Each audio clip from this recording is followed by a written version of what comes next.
Hey, what's up everybody? It is Kellen here from Start Your Systems, and welcome to another edition of Track Walk in MX Simulator, where today we are going to be playing Red Plate SX by Dylan Copeland. And this is one of my more favorite recent Supercross track releases, and I'll get into a couple of those reasons why in just a moment. But just to start off and kind of discuss this track released by Dylan Copeland. He called it Red Plate SX because Copeland actually had the red plate on the 250 East Region Championship in Sim earlier this year. I can't believe I backed up to go over that tunnel jump and still crashed on it anyway. Anyway, Copeland did have the red plate in the East Division earlier this year. He would eventually lose it and not win the championship, but he said he built this track when he had the red plate and just basically got around to releasing a little bit later so other people could enjoy. I think he actually released it the last couple days of April. So this is actually a still fairly new track. It's not like I've completely missed this one. But I just really like this track, and the first reason why I like this track a lot is because it's not just a 6-lane football stadium Supercross track, which is what a lot of people do, because it's, like that is what test tracks do. That is, what is in usual Supercross stadium tracks, etc. Like, 6 lanes back and forth, couple short lanes on either end zone, and then you have yourself a Supercross track. Like I said, test tracks, it's the go-to because most test tracks are on rectangular plots, so you can't build a baseball stadium track because it's more of a square or like a diamond shape that they build the track on, so you can't really do that. But this one is much more like a square, so he's expanded it to 8 lanes essentially across, and then 2 lanes back and forth basically.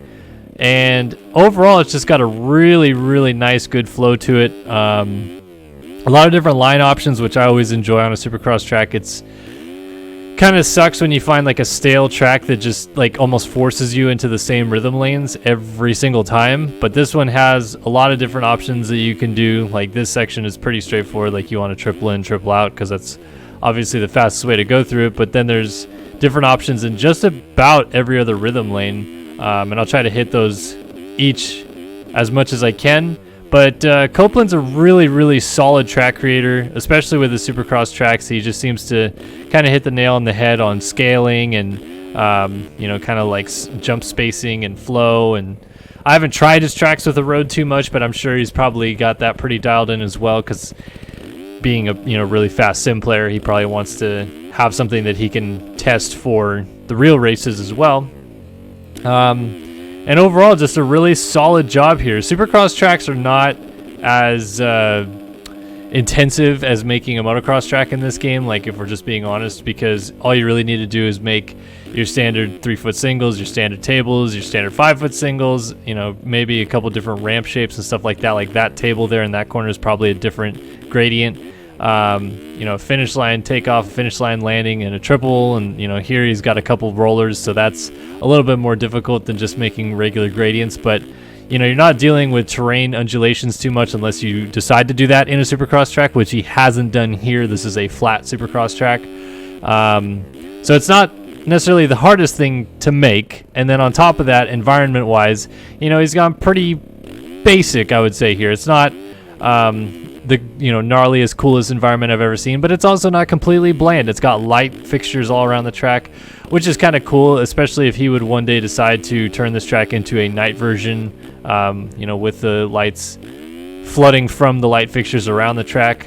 But either way, it does make it have a little bit more ambiance to it. And then it's kind of cool that he's got like the grandstands and signage and other things like that around, because then it makes it look like they almost have like Trans World Slam level Supercross races here, where it's like invitational Supercrosses that they have like some privateer riders or whatever come out and race, which is again kind of like a little nice touch to the environment. It doesn't have to be Supercross track in the middle of nowhere that only 3 people ever ride. It can be a milestone type of Supercross track where it's public and it has uniqueness to it.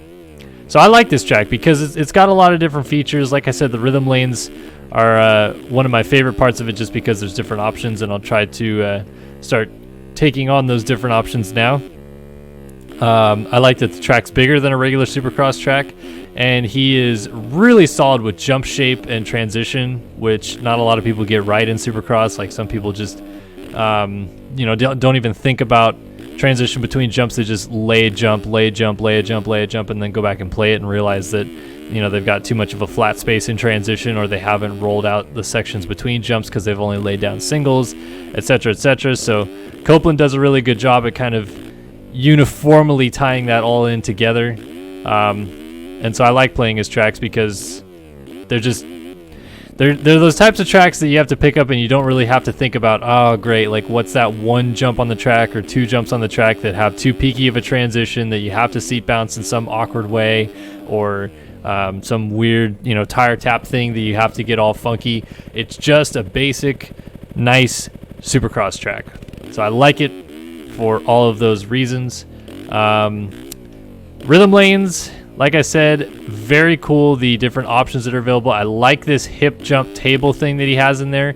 I'm not talented enough to go on-off on the hip, but there is one option that I can do, which is like tripling around the corner, tripling out before the finish line jump. I'll try to get that. This section has bit me like all afternoon trying to play this track. That little double and then seat bounce triple. If you do it on a 250F, like congratulations, because I barely get it on a 450 every single time, and it seems like you get no speed into it. So yeah, if you have the seat bounce technical abilities to pop that triple there, that's very impressive on a 250F. Like the little over under there, you can kind of whip it off of that. The whoops are cool because you don't have to enter them like super straight. You can kind of enter them at like a weird angle and still pull it off, which I always like. And they look realistic too. They're not like funky and flat on top, in order to be able to pull off that maneuver of kind of switching lines and coming in sideways and leaned over and stuff like that. So I like that. I want to try to get this rhythm section here real quick because I've done it once before. I know I can do it, and I'd imagine that most 450 riders who play this game would use this as the hotline. But it is triple on off quad out, and I just can't seem to get that quad out this time. But I promise I did land it once. You can see I just barely missed it there. Here's a unique aspect of the track that I don't think often gets talked about. So I believe Copeland makes this in Photoshop, and the reason I believe that is because with Photoshop terrain maps, you always have to have one white dot and one black dot, and the white dot is as high as the highest height map of it will go, and the black dot is as low as it will possibly go. So he's probably got a black and a white dot up here in this upper lower right hand corner of the terrain, I guess.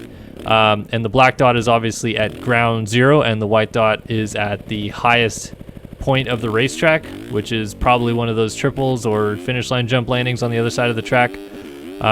So just kind of like a cool perspective that you can see how he's made his terrain HF file, and how big the height map adjustments are, because what he's done right there is basically made it so that pure white, that's as high as it's going to go. Like if you've ever looked at a terrain map in MX Simulator, it's grayscale, and usually a lot of people edit them in Photoshop. I edit them in Editor and then go back and take a look at it on maps or whatever. But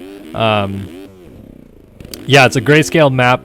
Pure white is the highest the map goes, and pure black is the lowest the map goes. So that's what that black and white dot in the upper right hand corner does, because it sets sets a gradient point. I don't really know why it is that they have to have that black and white dot in the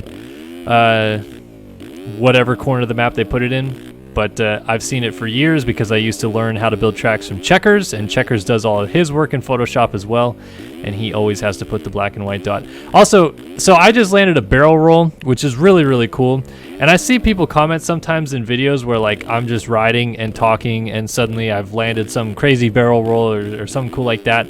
And the answer is yes, I do notice that I do those things, but I guess this is kind of like the sad part of this, is that I've played this game a really damn long time now, going on 9 years of playing it, and I just, thousands of hours and crashes and weird things and stuff like that. Like, you almost get used to doing weird things like that, where like, cool, I landed the barrel roll, I don't have to sit on the ground for 10 seconds and wait for my rider to get up. Like, it is cool that I land it, and I am kind of like, oh wow, that was, I'm glad I got that around. But it's never like a, holy cow, how did I land that situation for me anymore? Just because, I don't know, I guess like it's just on repeat, I guess, a little bit. And sometimes I also don't recognize that I've done it because I'm just in the middle of a talking point. So I just am like, yeah, I did it, but my point that I'm making here is more important to what I'm talking about. So I want to keep going and talking about it and not be like, let me come to a dead stop here in my conversation and recognize that I've just done a barrel roll. Anyway, yeah, Red Plate SX, made by Dylan Copeland when he was the points leader of the 2020 250 East Region Championship earlier on in the season. Yeah, great track. Definitely one I would recommend on our week of track walks here on Start Your Systems. This is day 2 of the week that will be of track walks. So we're on episode 188. More coming tomorrow.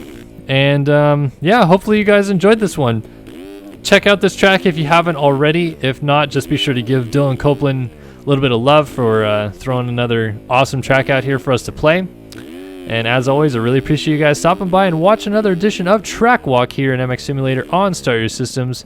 My name is Kellen, and I'll see you guys in the next one. So long for now.